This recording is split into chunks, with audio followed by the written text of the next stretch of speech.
un tombeau ouvert. Et comme un cadavre est tombé dans son tombeau, il est revenu à la vie, il n'avait pas dit Amen. Il est mort. Mais les eaux avaient toujours la puissance. Est-ce que les eaux d'Élysée peuvent ressusciter ce monsieur mort et le corps, les mains d'un prophète vivant de Dieu? Ça va le faire. Il dit, ça le fera. Ça, vous savez, parfois, les gens ne comprennent pas l'onction. Quand ils sont forts et en bonne santé, ils sautent. Ils disent au nom de Jésus. Et maintenant, j'étais dans une croisade donnée. Parce qu'on passait de lieu en lieu. On m'avait donné des choses là-bas. Avant que je n'aille à la croisade. J'avais mangé quelque chose que mon organisme n'avait pas accepté. Et j'avais des problèmes au ventre. Nous étions là à la croisade. Ils avaient chanté, ils avaient fait tout. La chorale était sur le point de chanter. Et le ventre encore a repris son... Et j'ai dit à celui qui était à côté de moi, j'ai dit, je dois aller aux toilettes rapidement. Et nous sommes allés là-bas. Je ne savais même pas. Je ne savais pas si la toilette était en... Je ne connaissais pas l'état. Je cherchais juste un lieu où je devais aller vider tout ce qui me dérangeait là. Et la chorale, j'entendais la chorale chanter. J'ai dit, aujourd'hui, c'est jour de puissance. Aujourd'hui, jour d'autorité. Aujourd'hui, jour de guérison. J'ai fini. Pour que la chose ne me saisisse pas encore quand je serai au pupitre. Et après être sorti de là-bas, personne ne savait que j'étais allé quelque part. Personne ne savait que j'avais des problèmes de ventre. Ne leur dis pas. Ils ne sont pas des docteurs.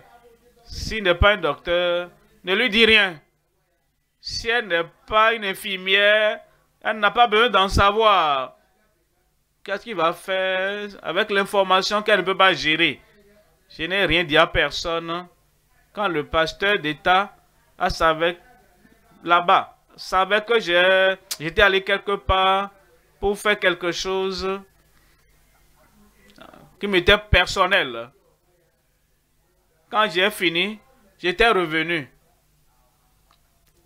Et j'ai rencontré la chorale qui chantait toujours. Et la chorale est partie. Et la personne qui devait me présenter a dit, voici, nous avons notre Père dans le Seigneur, l'évangéliste, le pasteur. Et aujourd'hui, écoutez la parole de Dieu, vous serez sauvés. Et les gens ont dit, si vous êtes malade, quel que soit le problème que vous avez, votre guérison est venue. Est-ce que je me suis dit, c'est pas aujourd'hui?